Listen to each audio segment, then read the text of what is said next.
అన్న గారి నాయకత్వంలో ఆధ్వర్యంలో జరుగుతున్న ప్రెస్ మీట్కి విచ్చేసిన పెద్దలు రత్నారెడ్డి గారు, కిషన్ నాయక్ గారు, మీడియా మిత్రులందరూ కూడా నమస్కారం తెలియజేస్తున్నా. నిన్న మర్పల్లిలో ఏం సంఘటన జరిగింది అనేది మా రామేశ్వర్ గారు క్లియర్ కట్గా చెప్పిండు. అంటే అసలు అక్కడ ఏం జరిగింది, ఏమైంది అనేది. ఇది లా అండ్ ఆర్డర్ ఇష్యూ.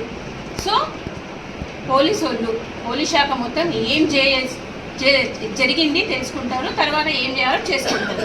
దాంట్లో అనవసరంగా రాజకీయ రంగు పులుముకుంటూ దీన్ని ఏదో పెద్ద ఇష్యూ చేయడము. నిన్న మాజీ ఎమ్మెల్యే వెంకటానంద్ గారు ప్రెస్ వైడ్గా మాట్లాడడము అసలు నాకైతే అర్థం కాలేదు. ఎందుకంటే ఒక రాజ్యాంగబద్ధంగా అత్యున్నత పోస్ట్ స్పీకర్ పదవి అందరికీ తెలిసింది. తెలంగాణ లెజిస్లేటివ్ స్పీకరు ఒకటే పోస్ట్ ఉంటుంది, సీఎం తర్వాత అత్యున్నత పోస్టు. అలాంటి పోస్ట్లో ఉన్న ఒక వ్యక్తిని నువ్వు అనుకుంటా మాట్లాడము అంటే మీరైతే చాలా ఎడ్యుకేటెడ్ కదా, మరి మీరు ఈ చిన్న లాజిక్ ఎట్లా మిస్ అయ్యారో నాకైతే అర్థం కాలేదు.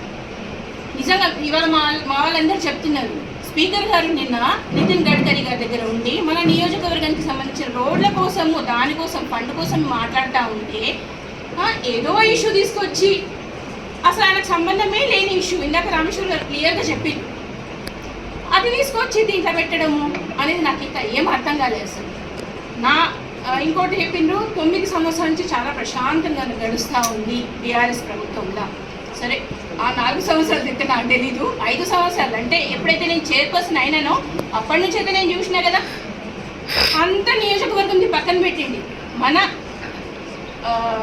వికారాబాద్ టౌన్లో యాజ్ అ మున్సిపల్ చైర్పర్సన్ నేను ఎన్ని ఇబ్బందులు ఎదుర్కొన్నా అనేది ప్రతి ఒక్కరికి తెలిసి. ఇక్కడ ఇష్యూ చేయొద్దు అని చెప్పేసి నేను ఎప్పుడు కూడా మీడియా ముందరికి రాలే, ఎవరిని కూడా నేను బ్లేమ్ చేయలే. ఎందుకంటే మనం ఏం మాట్లాడతామో వచ్చే తరాలకు కూడా మనం మెసేజ్ అదే పోతుంది. మీరు అంతా ఎట్లా మాట్లాడుతున్నట్టు నిన్న నేను దాని గురించి నా 4 సంవత్సరాలలో ఏమైంది అనే దాని గురించి చెప్పాలంటే సాయంత్రం కాదు రేపు పొద్దున వరకైనా మాట్లాడచ్చు. కానీ అది కాదు ఇష్యూ. మనం ఏం మాట్లాడాలి, ఒక మెసేజ్, ఒక మంచి బాధ్యతాయుతమైన పోస్ట్లో ఉన్నప్పుడు మనం ఎట్లా మాట్లాడాలి. స్పీకర్ గారిని నువ్వు అనడము, ఆయనకు సంబంధమే లేని ఒక ఇష్యూలో ఆయనను లాగి ఇది మాట్లాడడం అనేది ఎంతవరకు కరెక్ట్ తెలియదు. నా గవర్నమెంట్లో నేను ఎమ్మెల్యే ఉన్నప్పుడు ఒక్కరి మీద కూడా కేసులు పెట్టాలి అని అంటున్నారు. వీళ్ళందరూ ప్రూఫ్తో సహా కేసులు చూపించింది.